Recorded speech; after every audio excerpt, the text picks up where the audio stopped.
long-term storage, filling gearbox with oil, and routine condition monitoring. Also, some information about our global network and how it can help you to minimize the downtime. My name is Ahmed Amin. I'm IG Service Specialist with SEW. My role mainly is inspecting gearboxes, doing inspection reports, failure analysis reports, quotations for repairs and spares. I've been with SEW since 2012. I've been in the industry for almost 21 years right now. The power of global network. In this slide, we're going to go over the main IG service plans, manufacturing and service plans around the world, even though we have existence in more than 45 countries around the world, but there are 6 major IG plans. First one, Germany is the headquarter. It's a manufacturing plant and service plant. In Finland, same thing. Brazil, and we mainly look after South America, China, manufacturing and service and special units, and Czech Republic, where they specialize in manufacturing and designing special units, especially like if it's open, and a service center, and they do some open gearing as well. And then in Wilford, South Carolina, it's our service and assembly hub for North America. Our Canadian service centers. We have 3 service centers in Canada. The headquarters for Canada is in Bramalea, Dorval, Quebec, which is our new and big facility, and in Delta, BC. The 3 service centers, we repair IG gearboxes, gear motors, and motors. We also repair SEW and non-SEW gearboxes. If you have a breakdown situation, we can help you because we have a powerful global network. We stock more product inventory than any of our competitors combined. Our service experts are available 24/7. With a powerful global network, we can coordinate with our manufacturing plants to get spare parts and units if required to eliminate your downtime. I want to just go over a couple of examples how the global network helped us to minimize the downtime for our customers. Here is a case for a sugar refinery plant where we broke down the gearbox. We received the gearbox on a Monday. We gave them the report and a few options to repair the gearbox the same day. And then the next day, we got the PO and we went ahead with the option to have a complete spare unit, a planetary spare planetary unit, and repair the motor and the gear motor. We got the spare unit complete from our neighbors south in South Carolina, and this gearbox was back on a dedicated truck to our customer the following Monday. So in less than a week, this gearbox was repaired, replaced, and back to the customer and up and running. The second case, we had this gearbox. We got the call on a Thursday.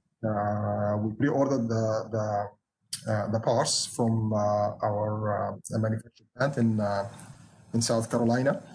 We got the parts the next day by air, and the gearbox arrived after a few hours on a Friday at 2 o'clock in the afternoon, and then we repaired it, and we were able to ship it the same day at 10 o'clock in the evening after it was repaired and test ran. The customer couldn't wait for the paint, so we just shipped it as is. So as I mentioned, we can repair non-SEW as well.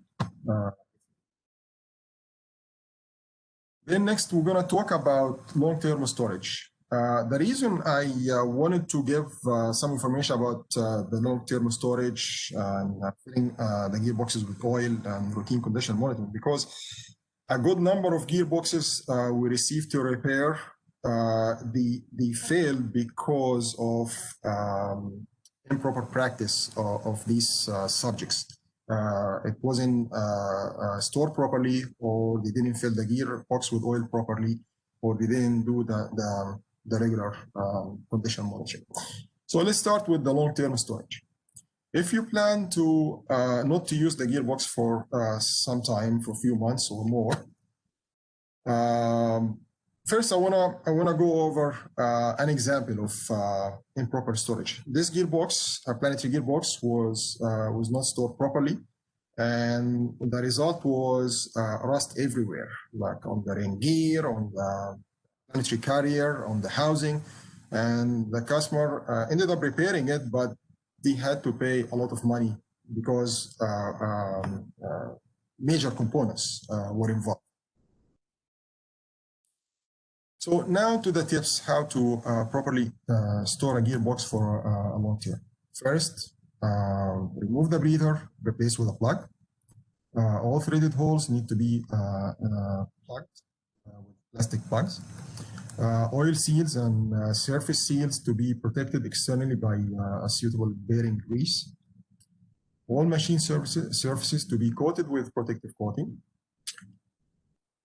Small parts like bolts, nuts, etc. to be wrapped in VCI bags. Similar thing for the electrical equipment, should be protected by packing them in anti-corrosion plastic film or bag. And then to protect the internals, we have two options. Either fill the gearbox with oil completely, and during that time, you need to rotate the shafts just to check for any leakage. And then the other option is to add VCI. An example that what we use here is the VCI IO40, and usually you need to add 0.4 liter for each cubic meter. But this process needs to be repeated every 24 to 36 months, depends on the storage.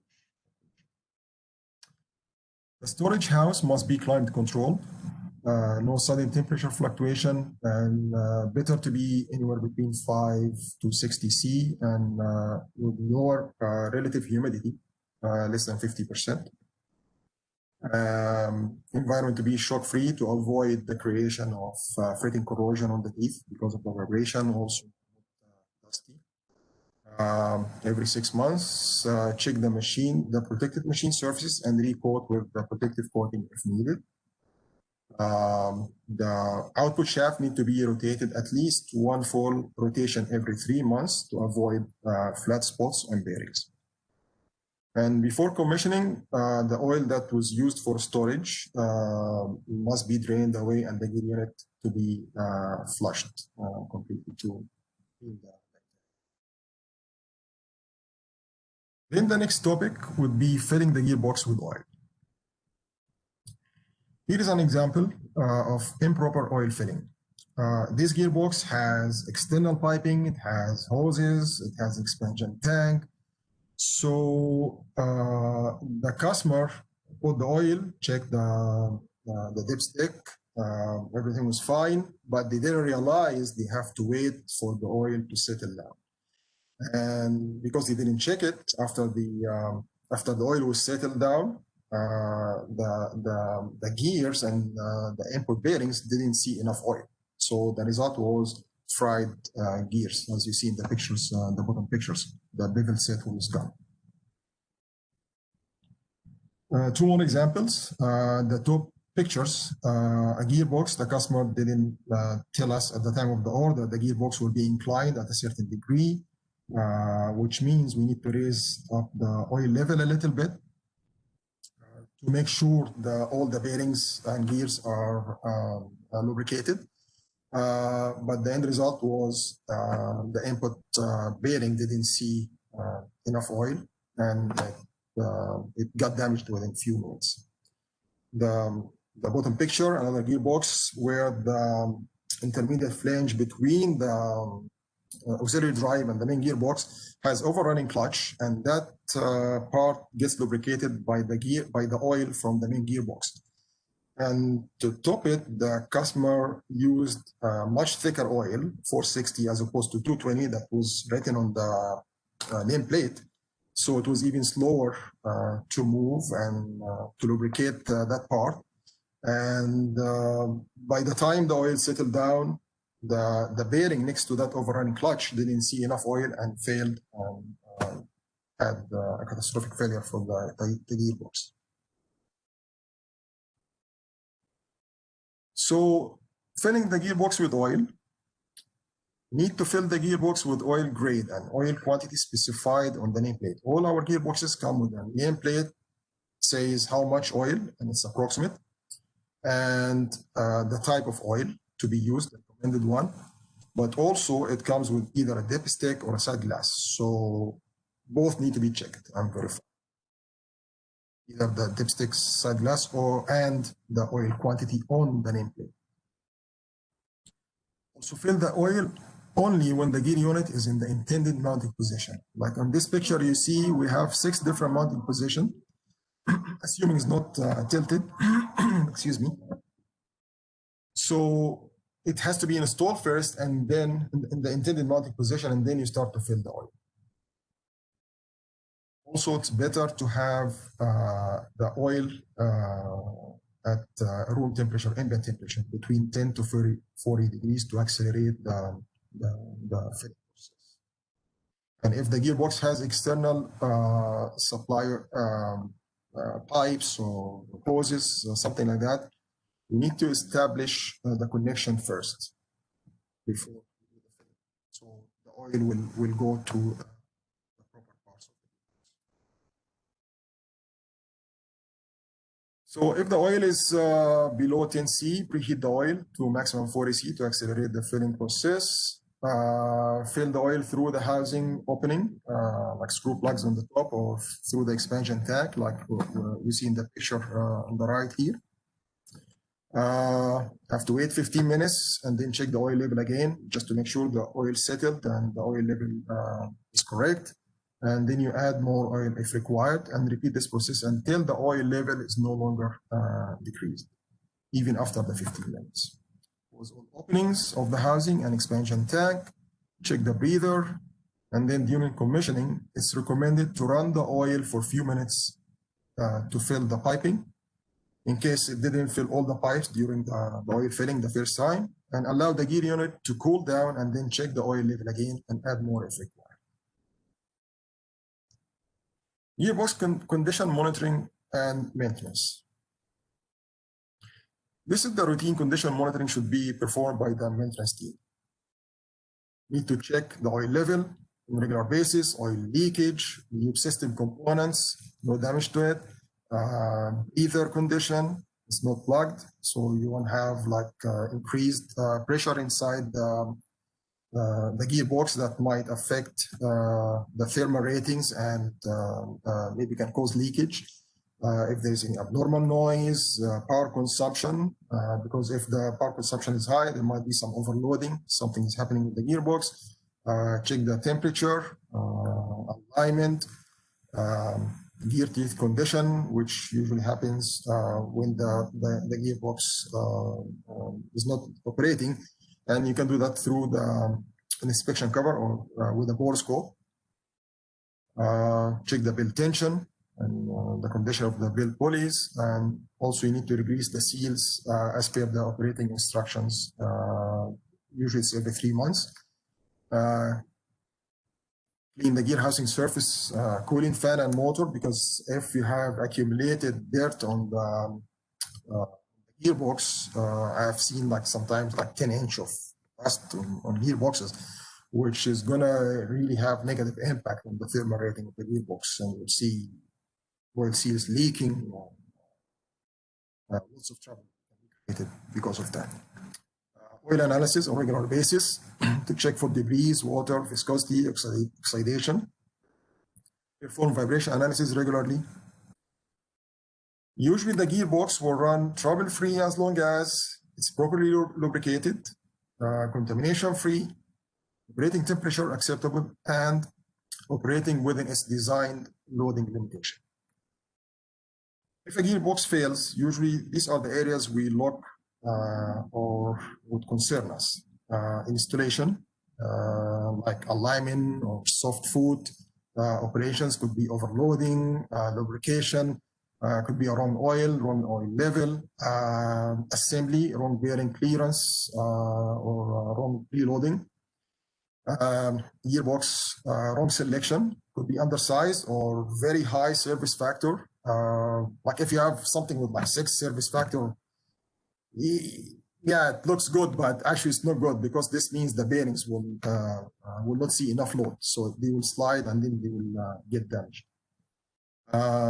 Manufacturing issue could be wrong heat treatment or faulty material. The environment itself, very dusty, very corrosive, very humid, severe temperature fluctuation. Or the maintenance, maybe the oil change and greasing intervals were not done on time. These are the gearboxes we can, the SEW gearboxes that we can repair, we can service. Even though we also can repair non-SEW. So we can do helical, bevel helical, planetaries, special units, segmented girth gears. SEW is your one-stop service shop because we can do a lot. We can do service industrial gearboxes, electronics, CDM. We have engineering teams in the 3 locations here and globally with lots of years of experience, gear motor service and on-site service. So gear motors, mechatronics, electronics, industrial gearing. We can do it for you. Thank you. That's all. If you have any question.